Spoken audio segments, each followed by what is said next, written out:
So good afternoon, guys. Today is January 23rd. A couple days ago, Sunday the 21st, we had our first racing meeting for the year and discussed the racing season coming up.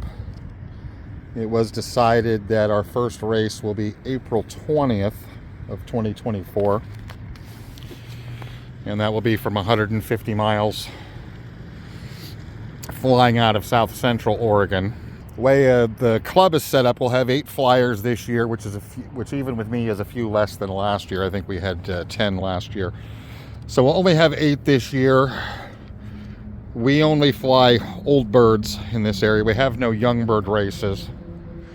So these guys, with the exception of 5622, which is this blue check white wing hen, wherever she went here, back here in the corner. She is my only old bird. The rest are yearlings. We have 21 of the yearlings left. Actually 21 counting her, so 20 yearlings left. Still have some late round birds. The plan will be flying an A team, which will all be old birds.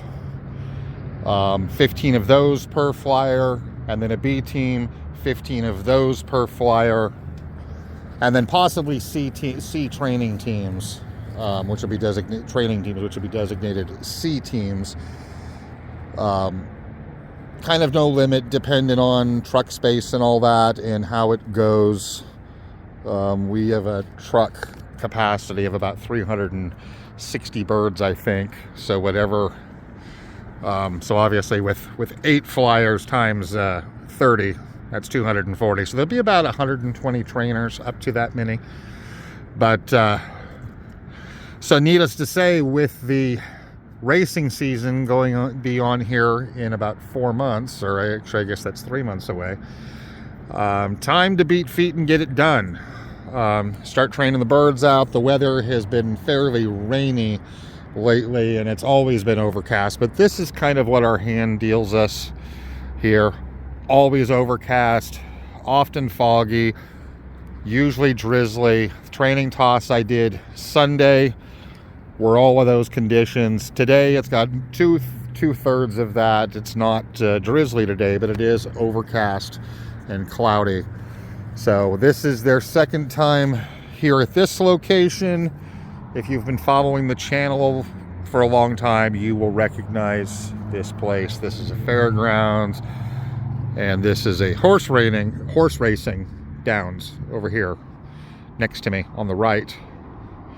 And this fairgrounds here is about a 100-year-old agricultural exposition center that actually my family helped set this up 100 years ago. So good memories for me. Spent a lot of time here as a kid. Good spot to train pigeons, very open. Like I said, some of you will remember from last year tossing here.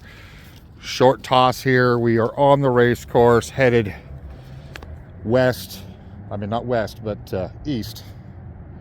So our race course is back through there. You can see the edge of the hill come down, and you will remember the gap back there. That is the River Valley Gap through there that the birds fly through coming from the east. But last training session, even though it was overcast, cloudy, rainy, low-lying fog, very typical conditions for here. The birds did great. I had them a little low a month and a half ago. Had the feed cut back a little bit too much. They were a little bit in low conditions, so I started feeding them up some. Right now, the body weights seem pretty good. I think they're right where they need to be at the moment. Obviously, I'm going to have to build them up some, but right now, trying to train out to these distances we need to go to. We got a vehicle going by here. This is kind of a busy place. You got people there's horse stables back there up that road. So there's horses here all the time. So you got people going back and forth. But the body weights are really great.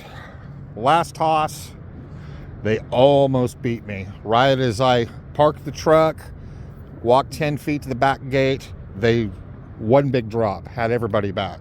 So, and that was in not very good conditions, not the best conditions, not terrible, but not great. Certainly not optimum. Conditions today, really good, but only a little bit of sun. You can barely see it up there. So if pigeons rely on the sun to navigate, not very bright, but this is what we're dealt with here. Some people wonder, you know, why do you train pigeons in the winter? Well, this is why. These are the conditions we're dealt this time of year. So this is what we have to deal with. So let's do our toss, get them on the go.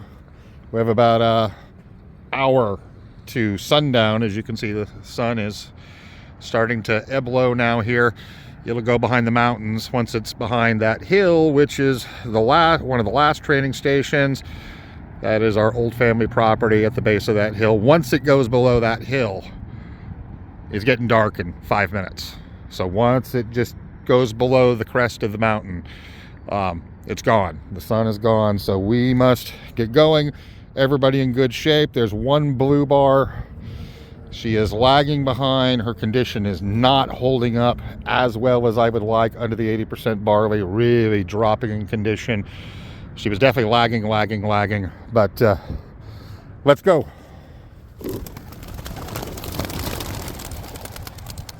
In fact, there's a blue bar still in the basket here, and that is probably her. Are you gonna go? No? Okay. You don't have to. We'll hold her in. If she doesn't want to go out and doesn't feel well, I know she was a little bit in low condition, so that's all right. There's the giveaway grizzle on his own. So they're hanging low. The air pressure is pushing down a little bit, so it's going to take them a bit to get up in the air. They're doing a lot better this time. Last time they circled behind us and they were heading off to the east, whereas we want them going to the west. So circling. Seems like on these short tosses they want to fly a bit longer, so they will circle hard and keep circling and before finally breaking. So here's the main group. There's two of them flying outside. One is the grizzle. In fact, that grizzle's spooking them out a little bit. There's two on the outside. And the rest, they're a little higher.